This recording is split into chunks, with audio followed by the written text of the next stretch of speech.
You just got home from brunch with your best friend. You laughed until your face hurt. You had the best time. And now, you're lying on your couch, unable to move or speak, feeling like you just ran a marathon. You genuinely enjoyed yourself. So why do you feel like you got hit by a truck?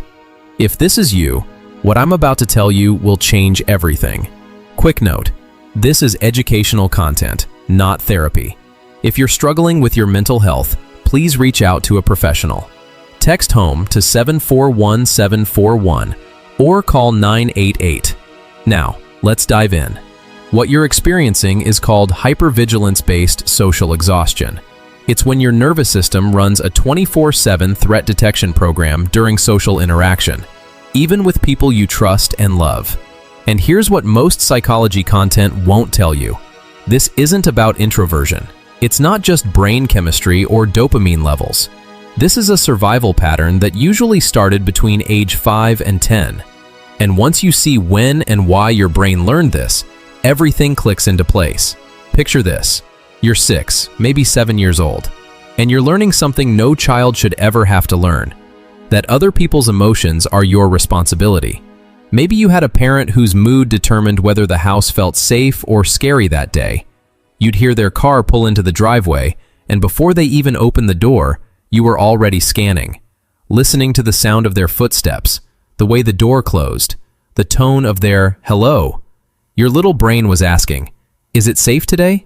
Do I need to disappear? Do I need to cheer them up? Did I do something wrong? Or maybe it was more subtle.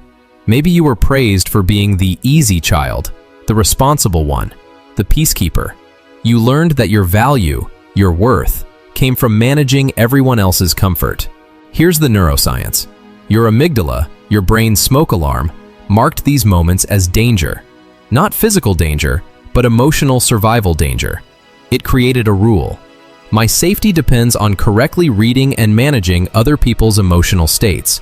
So your nervous system built something extraordinary, a monitoring system that runs in the background of every interaction, scanning for micro expressions that signal disapproval, tone shifts that mean you said something wrong, energy changes that mean you need to adjust, any sign that you're too much, not enough, or about to be rejected. And here's the heartbreaking part. This worked. As a child, this pattern kept you safe. It helped you navigate an unpredictable environment. Your brain wasn't broken, it was brilliant. It learned exactly what it needed to survive. But now, 20 years later, you're having coffee with your best friend, someone who loves you, someone you trust, and that system is still running. So what does this look like in your adult life? You're at dinner with 3 close friends. Everyone's laughing. The conversation is flowing. You're genuinely having fun. But underneath the laughter, your brain is doing 10 jobs at once, reading facial expressions, monitoring tone shifts, tracking how long you've been talking, regulating your responses, managing group energy, suppressing your own needs, predicting reactions, adjusting your personality to match the room. You're not just having the conversation, you're directing it, managing it, and performing in it, all while trying to experience it. Dr. Porges Polyvagal Theory explains this well.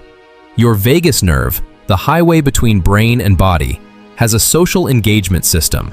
But when that system learned early on that connection equals danger, it never fully relaxes. Even in safe relationships, it keeps scanning for threats. There's performance exhaustion, constantly editing yourself in real time. There's invisible emotional labor, analyzing what someone really meant, trying to fix what might not even be broken. There's delayed processing, being so busy managing the interaction that you're not fully in your body, then crashing when you get home and finally feel everything. There are physical symptoms, tension headaches, jaw clenching, stomach knots before meetups you were actually excited about. This isn't introversion. Introverts can socialize and recharge without this level of exhaustion.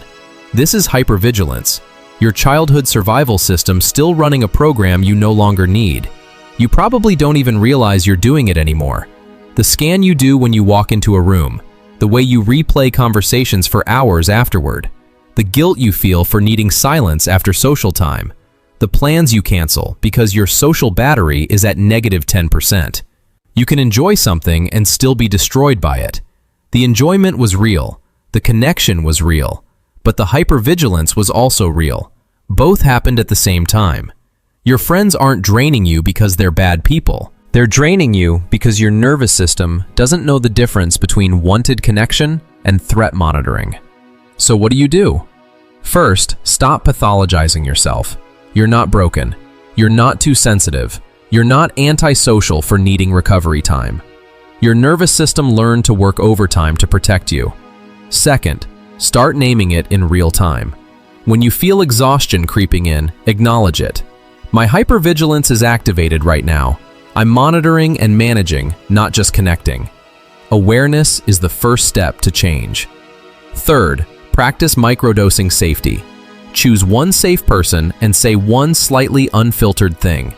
Let your guard down for 30 seconds. Notice what happens. Your nervous system needs proof that it's safe to relax. Research from Dr. Bessel van der Kolk shows that nervous systems heal through corrective experiences, moments where we show up authentically and aren't rejected. Fourth, grieve the loss. Grieve the childhood where you didn't have to be the emotional manager, where you could just be. That grief matters.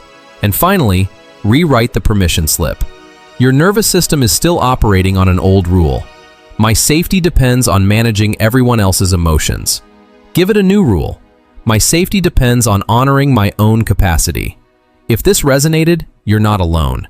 Your exhaustion isn't a personality flaw, it's a pattern, and patterns can be rewritten. See you in the next one.